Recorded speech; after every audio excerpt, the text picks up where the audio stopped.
Hello दोस्तों, कैसे हैं आप सब। मैं रीनू स्वागत करती हूँ आपका मेरे यूट्यूब चैनल लव ग्रीन में। तो दोस्तों, जैसा कि आप देख सकते हैं, आज का हमारा टॉपिक एंथूरियम्स के ऊपर होने वाला है। ये एक वैरायटी है एंथूरियम की जिसे हम एंथूरियम क्रिस्टलिनम कहते हैं। आप देख सकते हैं इसमें जो वाइट मार्जिन्स हैं ये थोड़े से सिल्वरी हैं, स्पार्कली हैं। I don't know if you can see in the camera, मगर ये थोड़े से शाइन करते हैं। और इसमें देखिए ग्रोथ भी बहुत अच्छी है। मेरे स्पॉट में ग्रोथ बहुत ज़्यादा अच्छी है। और मैं इसमें आपको इस वीडियो में आपको समर केयर टिप्स भी बताने वाली हूँ। एंथूरियम देखिए दोस्तों, विंटर में और ड्यूरिंग रेनी सीज़न बहुत ही अच्छे से ग्रो करता है, क्योंकि उस टाइम जो हमारी ह्यूमिडिटी होती है उसका हाई होती है during rainy season specially, not in winter.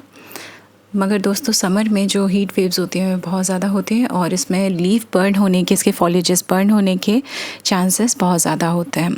और इसका जो पॉटिंग मिक्स होता है वो ड्राई भी हो सकता है।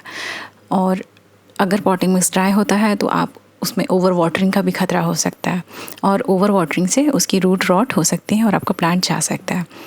तो दोस्तों आज हम इस वीडियो में इसकी केयर टिप्स की ही बात करने वाले हैं। ये देखिए, ये एक मेरा प्लांट है जैसे मैंने छोटे से पॉट में ग्रो किया, और एक ये जो प्लांट है इसे मैंने क्ले पॉट में, थोड़ा बिगर साइज़ पॉट है उसमें ग्रो किया है, लेकिन दोनों का पॉटिंग मिक्स एक ही है। अगर हम इसकी केयर टिप्स में सबसे पहले बात करते हैं, पॉटिंग मिक्स की ही बात कर लेते हैं दोस्तों। तो किस तरह का पॉटिंग मिक्स होना चाहिए।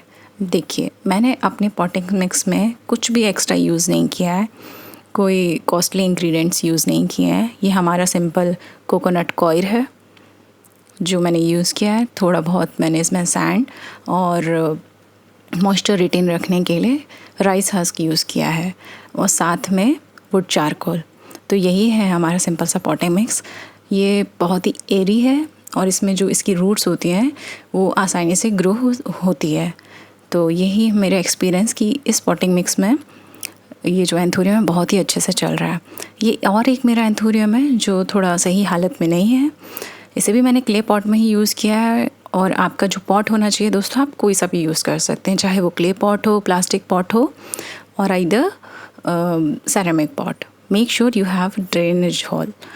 तो ये बहुत ज़रूरी है। इस पॉट में आप देख सकते हैं क्लियरली कि किस तरह का पॉटिंग सॉइल है। ये भी बहुत अच्छे से ग्रो कर रहा है मेरा पॉट। इसमें देख सकते हैं रूट्स बहुत ही हेल्दी आ रहे हैं। ये स्लाइट ग्रीनिश इन कलर है, देखिए आपको वीडियो में शायद देख पा रहे होंगे। ये प्लांट भी बहुत अच्छे से रिकवर हो रहा है और इसमें नोट्स भी न्यू बर्ड्स आने वाले हैं। तो एक ये है मेरा एंथूरियम क्रिस्टलिनम का पॉट। दूसरी हम बात करते हैं दोस्तों सनलाइट। इसे आप ब्राइट मॉर्निंग सनलाइट दीजिए 7 to 9 AM ड्यूरिंग समर।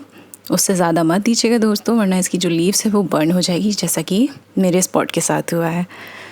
ठीक है।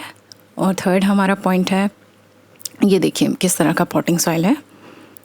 थर्ड हमारा जो पॉइंट है ह्यूमिडिटी। ह्यूमिडिटी हाई करने के लिए दोस्तों आप सभी प्लांट्स के बीच में इसे रखिए एज इन अ क्लस्टर। तो इससे क्या होगा, ये एक दूसरे से कॉन्टेक्स्ट में इसकी लीफ रहेंगी और ये ईजिली ड्राई नहीं होंगी और ह्यूमिडिटी भी हाई हो सकेगी दोस्तों। ये एक छोटा सा टिप है ह्यूमिडिटी हाई करने के लिए। अगली बात करते हैं फर्टिलाइज़र की। You can fertilise your anthurium during growing periods, like in during spring or in summer. You can fertilize your anthuriums with liquid fertilizer once in a month.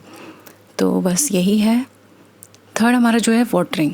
दोस्तों वाटरिंग तभी करिए जब आपको सॉइल थोड़ा सा ड्राई लगे। Completely dry नहीं होना चाहिए दोस्तों, क्योंकि ये थ्रस्टी प्लांट है और उससे भी आपके प्लांट के जाने का खतरा हो सकता है अगर वो बहुत लॉन्ग ड्यूरेशन तक उसकी पॉटिंग मिक्स जो ड्राई रही तो चूँकि ये थ्रस्टी प्लांट है, आप अपने पॉटिंग मिक्स के अकॉर्डिंग इसे वाटरिंग करिए।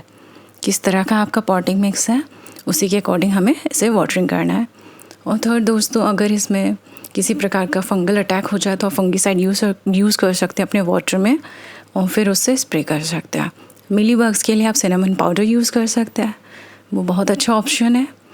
और ये बहुत ईजी टू ग्रो प्लांट होता है, ये इतना फर्जी नहीं होता है जितना लोग कहते हैं। मेरा एक्सपीरियंस तो यही कहता है दोस्तों। और इसे आप ऐसे लोकेशन में रखिए जहाँ डायरेक्ट आफ्टरनून सनलाइट तो बिल्कुल ही ना पड़े और थोड़ा सा ठंडा रहे वो एरिया। तो यही था आज का छोटा सा हमारा वीडियो। आपको कैसा लगा मुझे कमेंट सेक्शन में ज़रूर बताइएगा। अगर आपके कोई क्वेश्चन हो तो वो भी आप मुझसे कमेंट सेक्शन में पूछ सकते हैं, मैं आपके क्वेश्चन का जवाब ज़रूर दूँगी। Thank you for watching, stay healthy.